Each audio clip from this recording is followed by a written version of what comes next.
have, of course, converted to Islam and you wear the hijab. Yeah.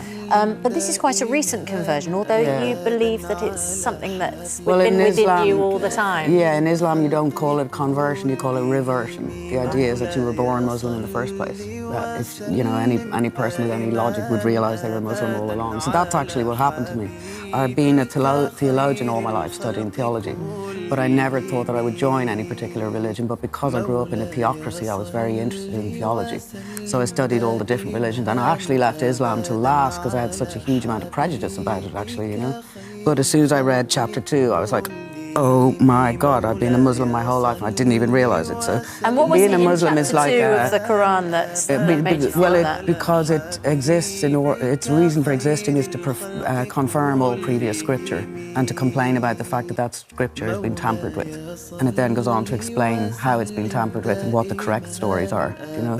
And I had always believed that the scriptures had been tampered with. What reaction have you had from other Muslims? Obviously, you're famously Catholic for most of your life. Nice reaction. Muslims are lovely people. Muslims are very tender and very loving people, despite what anyone may think, you know. So a lovely reaction. But you're their sister. When you become a Muslim, you join what's called Ummah, the family. So you're referred to as brother or sister or auntie, you know.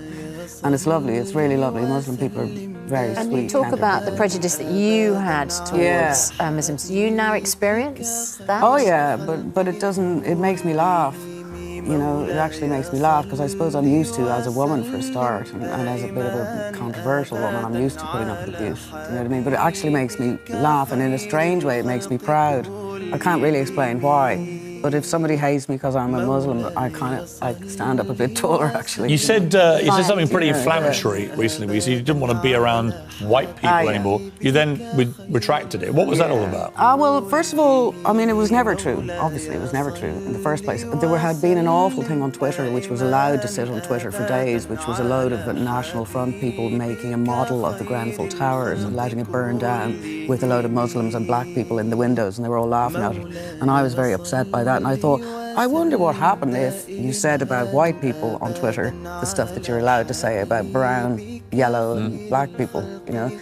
And of course, I found out what happened, you know what I mean? Also, I just wasn't very well at the time. I was very angry because I was getting a lot of Islamophobia. It did at first make me very angry in Ireland. You know, weirdly, I would have women pull me aside, giving out to me about the hijab. But to me, I felt like, hold on, your hair is a hijab. You're telling me I'm conforming to Western men's idea of beauty. I'm not, I just like the hijab. I'm not required to wear it. But women is conforming to, they were accusing me of conforming to Eastern men's idea of beauty, but Western women are doing the same thing with the hair. It's just the same as I've just noticed one of the tattoos there is about Christ. Well, that's the thing. You see, the Quran exists to confirm all previous scripture, the Gospel and the Tanakh. So I don't have to leave my guise. I get to keep Judaism and I get to keep Christianity while being Islamic.